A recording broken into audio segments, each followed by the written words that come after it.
Great. So we have around 40 minutes, and it's I would say, interesting topic. I don't know whether we should call it as a supply chain topic or a HR topic. We're talking about the talent here. We all are talented. That's how we are in jobs, and we have to retain the talent so that we remain in job or become entrepreneurs or whatever we want, right? So we have a panel from various industries, right from manufacturing to mobility to, I would say, steel. So you'll hear, different stories from the individuals. Without wasting further time, I'll start with the very basic questions to everyone, and I'm sure you will be able to relate that. We will start with you. The question is very simple. What are the two key skills that you look for in an individual when you are hiring them? Maybe you can use the mic.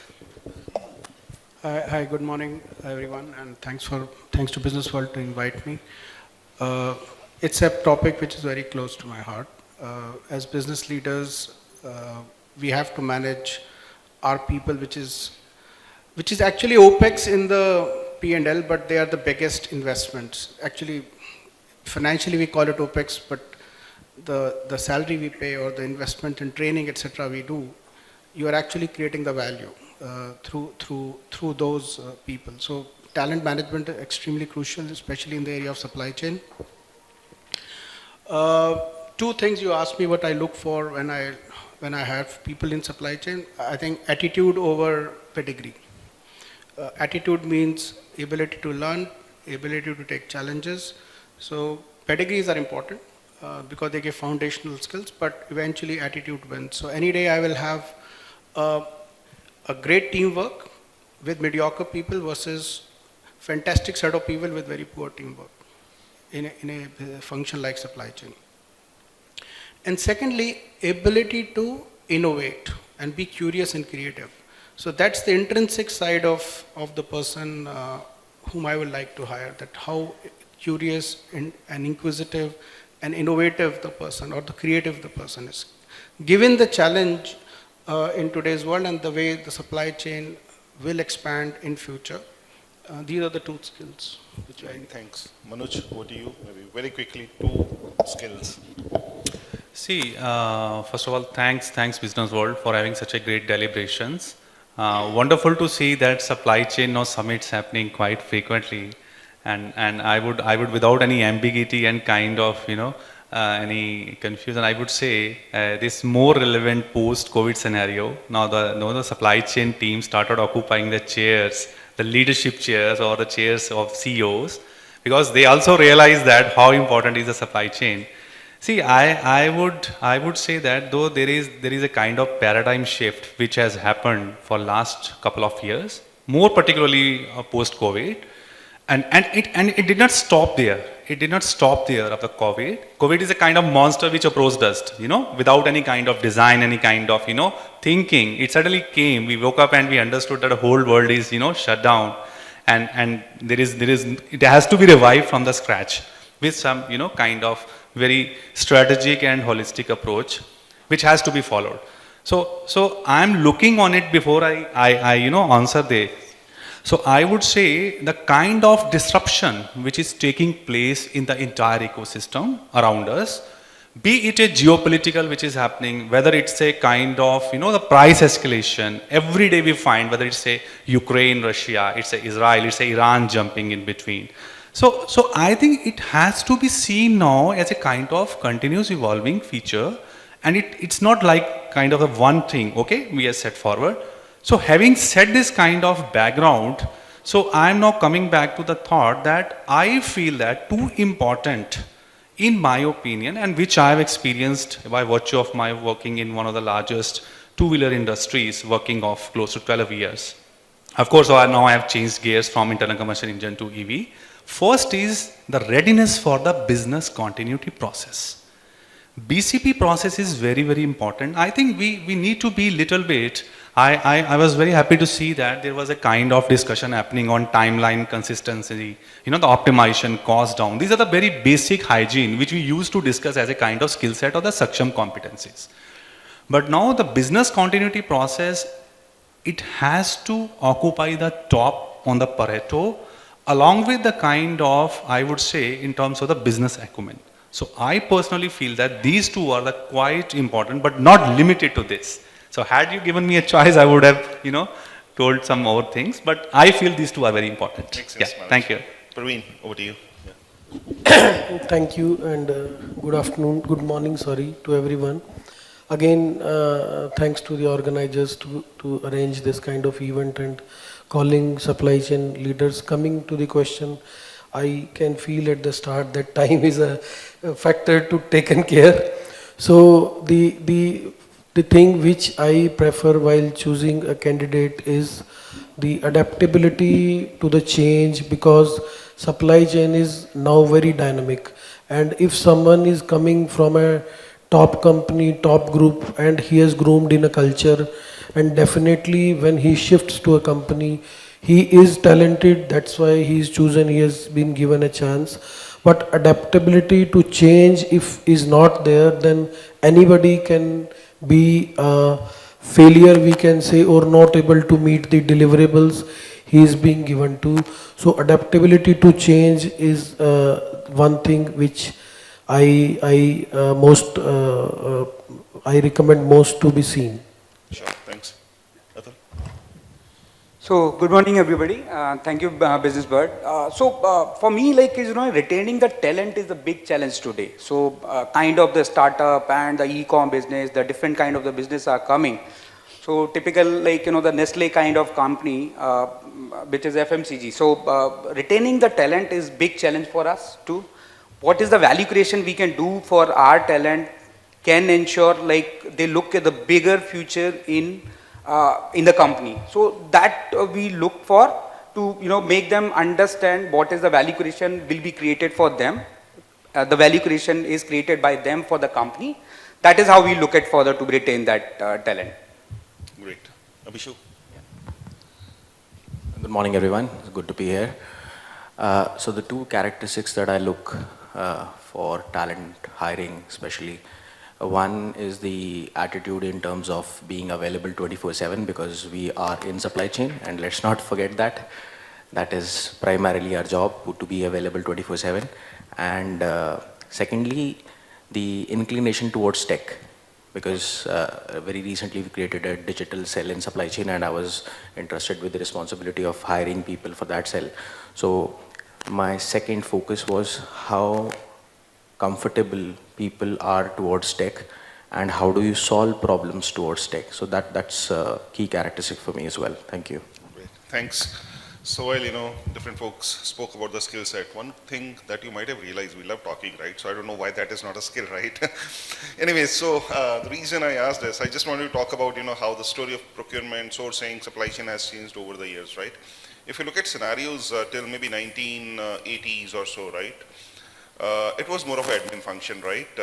That's why it was known as purchasing. You were only supposed to buy stationery or facility items and sit idle, right? Don't do anything beyond that. Then things started changing wherein business folks or companies started saying, now go and negotiate stationery, go and negotiate, facility items or MRO items, etc., right? That was the whole scenario.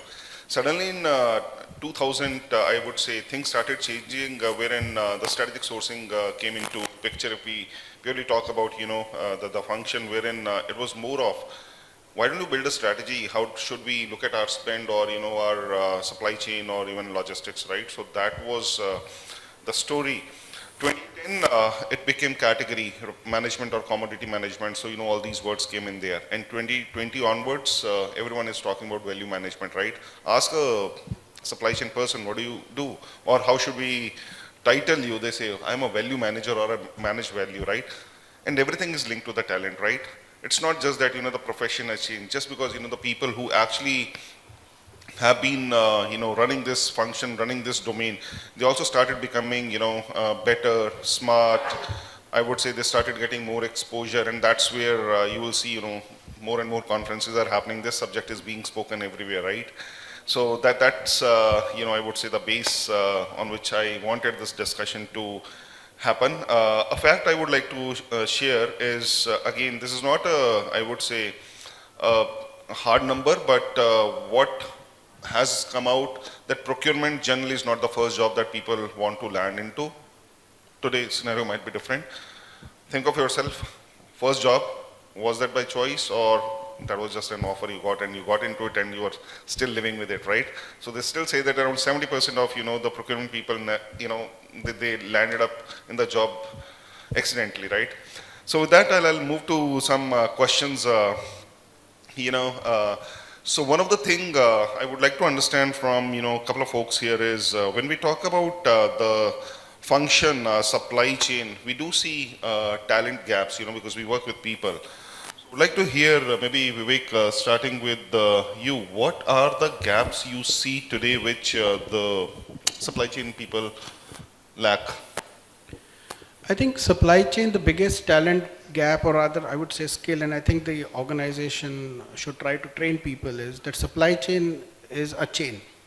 So it is a very horizontal way of thinking, which is very much required. And normally people have done a job and they have acquired a certain skill, they have a certain expertise, and their inclination is always to think deeper. But in our organization, we call it a T skill. Like, you have to be deep in your thinking, in your expertise, but you need to have the perspective, which is a horizontal perspective. So I think if you have that, because supply chain is one function. If you look at an integrated supply chain in a company, there are 6 disciplines of supply chain, starting with procurement, customer service and logistics, with like planning. The other one is manufacturing, which we all understand. Then there are enabling functions like engineering. Then we have EHS, which is sustainability and safety, etc. And then there is a project function. So if you look at all of it together, 67% of any organization in terms of full-time employees will be in supply chain. And majority, whether you look at a P&L or a balance sheet, supply chain impacts almost every element of P&L and balance sheet. Now, with so many people and with the kind of technology, if you're a growing company, you need to have a very different kind of supply chain talent to manage the impact which it will create on the business. And therefore, I would say one thing which distinctly ensures a supply chain success in a company is how horizontal the organizational skill set is when it comes to managing the supply chain and the business. Great. Anyone wants to share their thought? Maybe Manuj, you? Yeah. Yeah, I think very wonderful. Couple of things before I come to this particular second slot. I think first thing you very rightly said, there is a kind of paradigm shift which we have seen, and he has very nicely explained.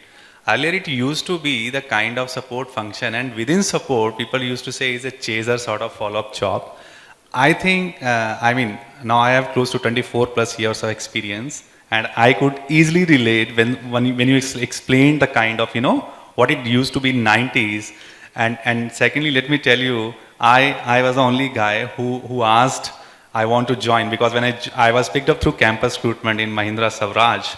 So there is a kind of very rigorous and very disciplined sort of training pattern of induction, which is now even in place with most or majority of organizations. So we were asked to submit a choice for filling. I don't know how I just mentioned the purchasing there. So I'm leaving that. Now it has become my passion just to answer that. So I feel that the kind of gap, the first gap which I see is a kind of challenge acceptance in kind of recent scenarios, in the current prevailing scenario. I think I little bit deliberated and started when I was having, discussing for the first question.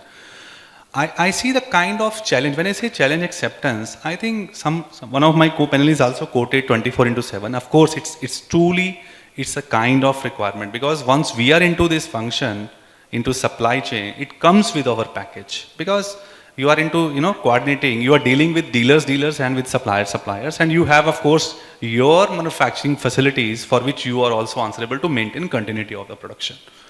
So challenge acceptance, somewhere we feel that this is a kind of gap which we, because we are dealing with kind of lot of dynamics in the ecosystem. Sometimes I normally hear from my team, being into the leadership positions, that we prepared for this scenario, okay? We thought of COVID, now there is a geopolitical tensions which is coming, price escalation is somewhat, commodity is another kind of, monster which always approaches and excites us on daily basis. So I rate it on number 1 as a challenge Second important is I see the kind of collaborative gaps. When I say collaboration, see our job or more prominently into this supply chain business is not of just releasing the schedules or just leaving it to the destiny to the supply chain partners. It's our responsibility. We should make sure it's a kind of collaboration and the hand holding with the suppliers. Not only up to his level, even we should go down to tier 1, tier 2, tier 3, tier 4 level. And we have experienced, I particularly post-COVID, I experienced phenomenal benefits when we started thinking like this.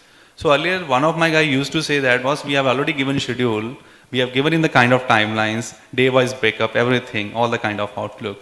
Then it is his job to supply. No. So that pattern, that's a kind of change which I would like to see. Yeah. And thanks a lot. Good part is that most of the folks here are from supply chain background. Otherwise, if you have folks from non-supply chain, they would think, these people don't have a life, right? They have to be available 24/7. So what's the difference between them and a customer service guy? But great thoughts. You spoke about challenges. So I would go to Atul and want to understand from you as well as with Abhishu, right? We know what are the challenges. So how you as leaders or how your organizations are ensuring that those talent gaps are filled? What kind of training and development stuff you guys are doing or you would recommend? So first of all, identification, what all the challenges we are feeling. So we always, having like the supply chain in the two breakup, which is like in upstream and downstream supply chain. So upstream supply chain requirement versus downstream supply chain are totally different, right? So people specific training programs are there where we find the gaps. Basis on that, we designing our training program. Each individual being are discussed what all the training would be required to that guy. What we believe in like 70-20-10 ratio. 70 is like on job, 20 is like in-house training program, and 10 of course which we go to external world to learn from it. So this is how we design it, and we ensure like every guy has a particular schedule to ensure the training hours being considered, right? And also like we all know the LinkedIn. LinkedIn now, a lot of learning is happening in the LinkedIn also. So we have also associated on the learning. We mandate some, the minimum hours so that the guy can go and learn. Also, what is his future perspective? The future perspective decide what all the learning he want to, grab it so that he can pass the journey and reach that level. So that is how we design the overall training program. Abhishu? So there are two ways to look at it. One is from an individual angle, where specifically we talk to people that there are certifications like the APAC program, we know about SCM and the big heavy duty programs. So that is obviously one which somebody can do, but it has a lot of time, effort, cost involved. The second is from the organization's point of view, where we as a group decide, okay, that these 3 people or these 5 people this year, let them go to a training program from a tier 1, tier 2 MBA college. I am Bangalore, MDI, just being an example. But then the expectation is you bring back something to the table. You bring back something to the organization because we are investing into you. Measure. So I ask that how many of you have paid subscription to Netflix, Hotstar, Amazon? Generally, it's 95% people have seen. Oh, I have it, right? How many of you have LinkedIn paid? Not even 5%. And that's where I try to evaluate people, why they are not investing on themselves, right? And that's one of the skills that I look at. Is the person really interested in investing on himself or herself, or is it like coming to office for a 9 to 6 job and go away? That's one. And second, as I mentioned earlier, we talk a lot, right? And we should talk a lot, right? Because we are the ones who actually have to talk internally as well as the external folks. So we are the party in between who has to balance, between the external world and the internal world. And if the person is not speaking or is an introvert, I don't know how this person would fit into a supply chain role unless they are okay to do a back-end job, work only on system, process POs and all. And that's just a thought. I'll move to Praveen to ask a follow-up question on what Abhishu mentioned about the organization here. So can you help us understand, as leaders, how have you seen your organization or you pushing, the supply chain folks in your team to grow? How do you kind of help them grow as a leader? I'll just take an example like we at JSL are recruiting a lot of MTs and GETs from NITs, IITs, and this is the time now they are getting into the organization in big groups, 60, 70, 100 guys all together. So what we do at JSL or in supply chain, I do as a leader that in a 6-month or 1-year program to give them a feel of the entire chain starting from the grassroots level to the desk job, how we face the customers in getting them sit in the meetings, hangouts, and get a feel to the deliverables of the KPIs of the department, objectives of the department, which are how they are aligned and how they are derived from company goals. Like everything is derived from top, how we derive our KPIs from the company goals and how they are given to the team at ground level. So they should understand that how collaborative approach with all together, all functions is important to meet company goal, and that is why they are exposed to the interdepartmental meetings, interdepartmental discussions, how we are interconnected with the suppose sales team, production planning team, the marketing team, the business development team. And one of my friends said that supply chain guys are now leading the companies, getting into the top positions, and that is because of that in operations or in manufacturing we reached at a level already that with the quality of the machine, the product every company is offering is almost same the latest kind of machines, same latest technology, and same product is offered with different I'll say cosmetics, but where we can offer a difference is the supply chain team, how a company's supply chain talent is groomed and how they understand the problem of the customer. And for that, again, as a leader, we need to understand an individual is a different talent, has a different capability. Suppose I have 10 guys in my team, one will be great to manage the customer at front desk, and one is having a mindset that he can foresee the problems which will come in a period of a quarter, half year, on a year, or how a customer is looking forward to us as a company that his kitty is going to have this product in future, and we have to build our capability that we can continue our supplies to them to meet their updated products. So that is how different talent to be taken as a different game altogether, like sitting 10, 12 guys in a room and I cannot give all them to that. You have to be all good at front customer desk, you have all to be good at similarly at back-end jobs. So we need to understand the talent, accordingly the skill gaps to be identified and the trainings to be given. And most of the guys will definitely agree to me that yes, everywhere L&D team, HR team, I am not on lighter note, we are arranging the training programs, but the loop we need to close is that how do they feel about the training program given to them, and what has they received they get out of that training program, so that any gaps in the training programs can also be identified and improved so that they can be made more practical, not a classroom training and filling the attendance sheet and getting away and audit completion. So a lot of things to be done, and we are working on that, sir. Great, thanks. So I can relate to you mentioned about sharing organizational KPIs, and that's where I believe Manuj also mentioned and Vivek also mentioned on having business acumen, right? So I've seen people, I'm sure you will relate, procurement people or supply chain people, they only know what happens in their domain. Ask them what happens in upstream, ask them what happens in downstream, they're not concerned. That's where I would say the issue comes in terms of either their performance or, they say why I'm still being considered as a support staff or I don't get attention in the business. Because you're not linking yourself to the business, right? You are linking yourself to your function and that also to what you are doing.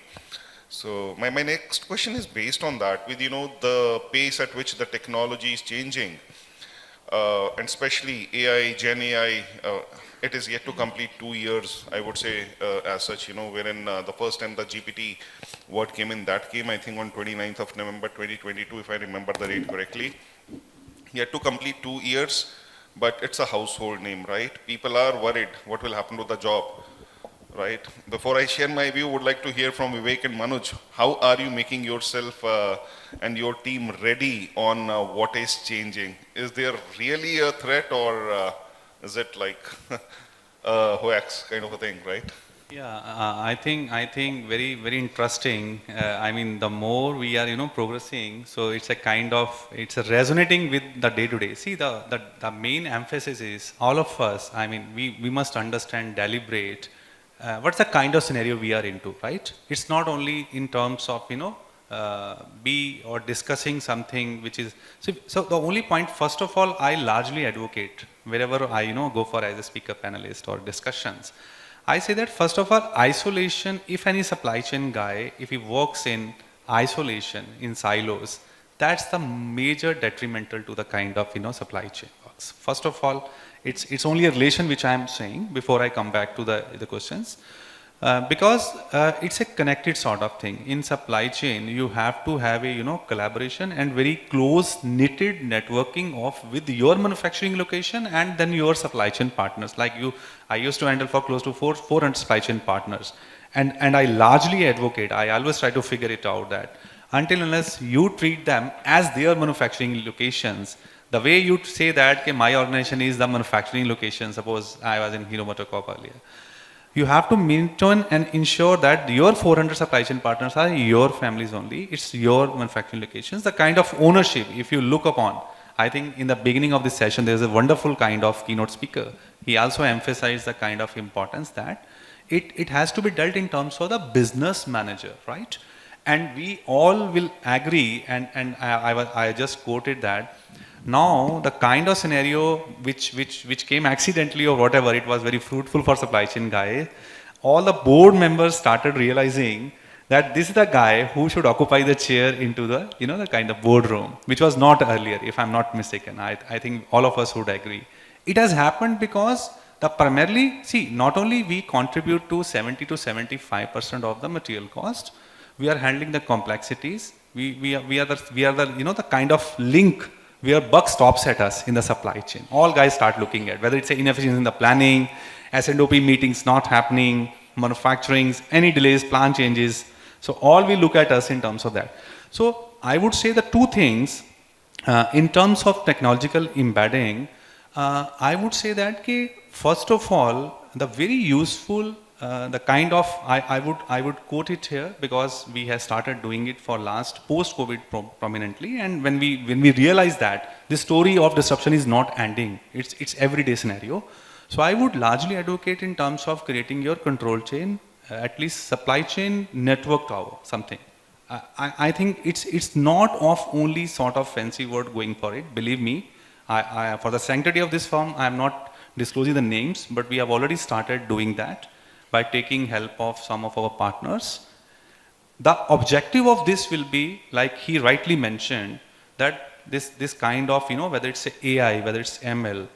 So believe that we have started integrating our supply chain partners with our manufacturing locations, our supplier quality assurance teams, where they are getting a real-time dashboard of their kind of control PQCS, which they want to be implemented into the traceability, or they want to make sure that the defect-free product comes out from the QGFI gates. So supply chain control tower is first and primarily, now it is not an option. Please trust me. Now it's a kind of mandate. If we realize it right now, or we are, we'll soon end up in another kind of scenario where we'll feel that we have quite late. And second, I would say the more important will be in order of having your robust, see, technological interfaces, of course, the kind of, now they're going to be the, the futuristic requirement. It reminds me of one very common saying when we say that whatever things gets written gets measured and ultimately gets done. So that envisages the need of having a robust review mechanisms, whether it's in terms of DWM or PDCA mechanisms. Technological interface will only give you the kind of cutting edge. It's only your very, very close monitoring, because we are into the function where we have to be quite updated on this. So I think these two are the differentiators. Makes sense. Vivek. I think if your question was that whether it's a threat or not, according to me, and I agree with what Jensen Wang just said in India, that the threat is not from AI or ML, the threat is from the person who knows AI ML. Yes. So, and I think that is given, and I completely agree with that. There are a couple of things which I'd like to just build on. If you look at top Indian companies which have done very well in stock market valuation in the last 3-4 years, one of the common themes you will realize is tremendous, I mean, apart from the economic tailwinds, etc., but there was a tremendous focus on operational excellence. And wherever there is a focus on operational excellence, whether it's on the front end or the back end, AI/ML will start to find a place. Right now, in most of the boardrooms, it is a subject of discussion. I am sure that within 5 to 10 years, it will become a subject of implementation and return on investment thereafter. So if the organizational set of people like us who are not, I mean, we are, like, I'm from 90s, so, but I have to drive AI/ML in my team. And in our organization, we have reduced headcount by almost 15% by just automation. I've not even started AI/ML. By just automation, created that data lake, data pipe, 15% of headcount has gone down from 2019 till 2024. So, and the business has doubled almost. So it's that the kind of scalability and in terms of operational flexibility and intelligence which we are trying to develop. And in future, I see that once you further double the business, the number of people will definitely not go up. So its job will definitely get replaced, but repurposed and reskilled. I totally agree with you, and I think one of the things I practice is, leading by example. Just to talk quickly about me. So I'm actually getting certified on artificial intelligence for leaders. I think in next 1 month, the certification should be out from University of Texas, because I thought I have to compete with the new Jain. Second, I have developed few GPTs because I don't know how many of you would know. Go to a GPT and ask GPT how to create a GPT. It still tells you how to create a GPT, right? It's so simple. But people are so afraid they're not getting into it. I just created a GPT last week on how to draft a statement of work, standard template, just by putting the commodity name, country name, that's all, right? Very simple to do, half an hour job, done, right? So you rightly said threat is for the people who don't know, right? So sorry, Bridge, I would like just one example on it. So it's a ground reality, whether it's a threat or not. So I'm having like 4 demand planners. So one of what would happen once we use machine learning or the AI, what would happen for these 4 demand planners? So what I say, what is threat to you? What you do today sitting for 18 hours while the planning days, probably you can spend more time in the market and learn what you putting into the Excel or, the planning what you're doing and desk job you are doing it, right? So with the help of AI and ML, you get the data, please go into the market, learn what is happening on the ground reality and then implement it further. So that we can create the value for the organization. So rightly said, no more supply chain people are supply chain people, they're the business people also. So value creation can happen while, sparing the time in the ground rather than, spending time on the Excel or sitting on the computer all the time. Totally agree. And I know we have limited time. I would like to give some time to the, audience here. But one last question, which is very close to my heart, is on diversity. And when I talk about diversity, it's not just about gender diversity. It's about everyone, but again, I'll talk only about gender diversity. It's quite evident. I think the gender diversity here of the professionals is less than 15%, as I can see. Good to see that all females they've acquired a table here. That shows the power. Just want to understand from the panel on my left, right, Abhishu, you, Atul, and Praveen, when it comes to the D&I as a corporate agenda, how do you practice that in your, function? if you can. And I can very happily say that my gender diversity in team is 63%. If I look at my FTEs, if I look at extended, it's around 57%. And it's one of the best performing team I have, just because I have a great gender diversity, I would say, thanks to all the females, they actually do job more seriously than us, honestly. Yeah. Right. So the same point was put forth across the table a few years ago in one of our supply chain reviews that we had with the management. And we were at like 0%, to be honest, before COVID. So we did some changes, obviously. We hired a few MTs also, keeping that in mind, but obviously with the right skill set. And that number has gone up. So apart from the head office or the corporate culture, what we also wanted to incorporate was the change in the field. So we have warehousing operations across India, and it is, I think, far-fetched to say that any warehouse would be led by a female, right? So personally, we had not seen that specifically in tire industry, to be honest, because tire is a hardcore operation-based warehouse. We actually took risk with one of the options that we had in one of the warehouses, 3PL warehouses, so on and so forth, and it paid well. It paid off well in the sense that we were able to get that lady on board, the work started. People actually felt different because how they treat things is something very different again. And specifically in a hardcore operations setup, if you have that kind of diversity, it definitely brings something additional to the table. So that's my 2 cents. Yeah. So very proud of I am having like 50% diversity in my team, right? Earlier the segregation was there.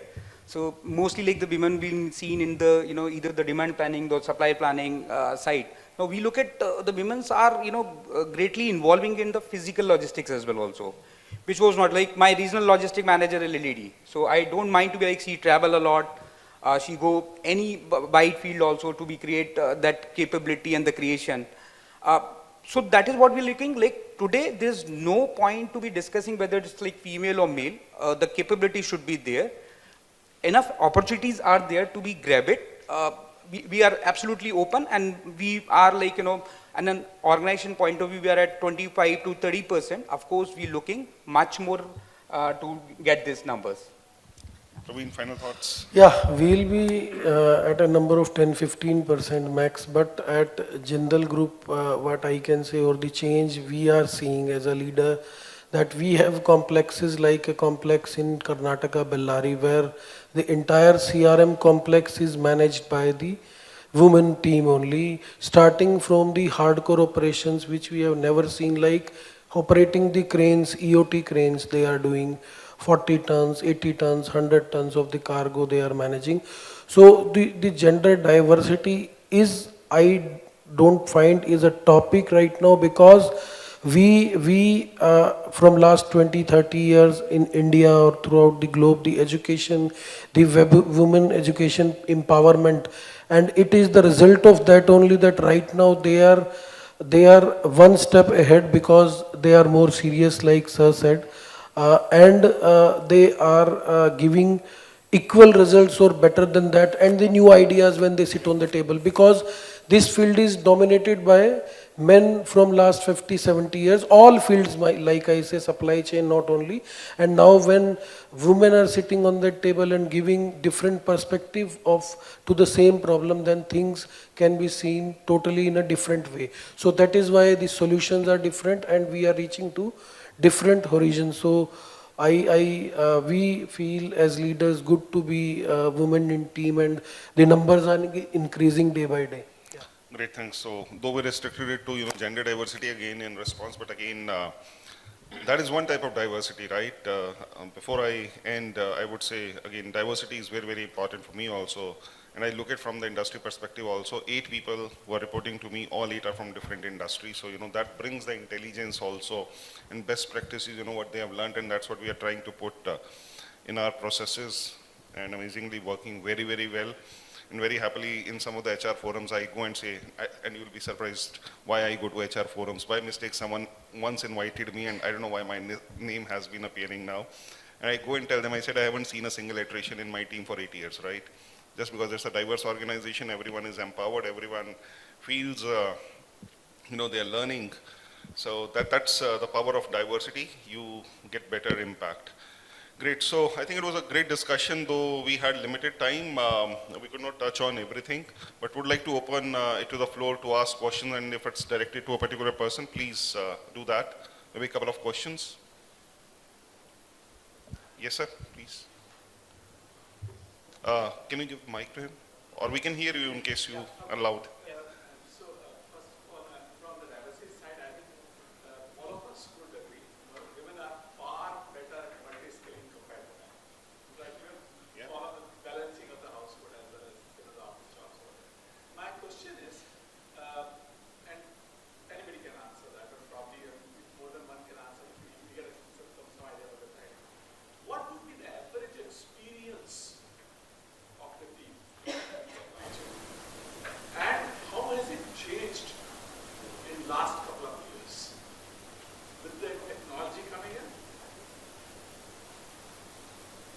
Great. Anyone would like to take that? So he's asking what should be the average experience, of your resources in the team when you're hiring, considering all the tech changes and all happening. So is it like you need to hire, that's what I'm understanding, too much tenured people who know the domain, or is it sort of new age folks also? So maybe you can answer and then Praveen, yeah. Please. Yeah, it depends actually upon leader mindset at the moment, that how he want to be the combination in his team. Sometimes when we start hiring, one says that I am hiring for a planning team and he has to be a steel background. Because this is a steel company. I am leading a steel company manufacturing supply chain. But at the same time, when I want to have new ideas, new thought process to the team, then I can see heavy industry like cement, like something else. So it is the current team combination you are leading right now, and what kind of fresh blood you want to get into the team from the same thought process, from the same company, from the same culture, or if you bring someone who has a different mindset, different company, different kind of processes. So definitely both ideas will give you a different kind of result. As a leader, you need to see that what kind of situation you are into, and what kind of the average is, like you said, what should be the, so I'll say that having again, how many women, how many youngsters, how many 5 to 7 years, how many 15 to 20 years, that every kind of talent, every age group is something different to add in a team. So I don't find like that we should have a thumb rule kind of thing, and my friends will agree. It depends upon your team and deliverables and what gaps you find, like some mature talent you want at a given time, so you will go for a middle management kind of person or something like that. Yes, sir. Thanks. Our time is up, but yeah.